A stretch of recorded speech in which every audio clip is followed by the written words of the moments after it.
திருவாரூர் ஒருங்கிணைந்த மாவட்ட நீதிமன்ற வளாகம் முன்பு திருவாரூர் மாவட்ட வழக்கறிஞர்கள் சங்கம் சார்பில் ஆர்ப்பாட்டம் நடைபெற்றது.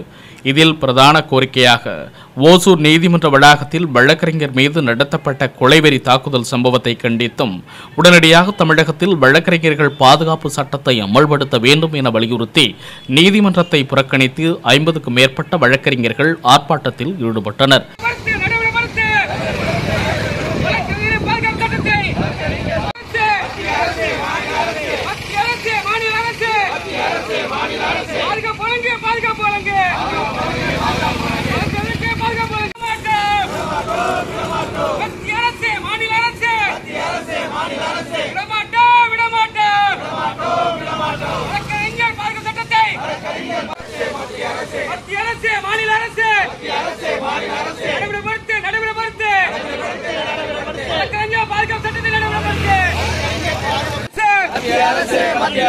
மத்திய அரசு தமிழக அரசு நடைமுறைப்படுத்து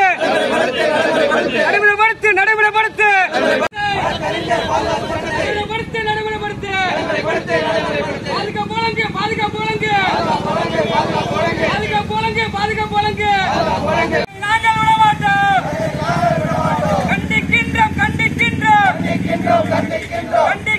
கண்டிக்கின்றோம்.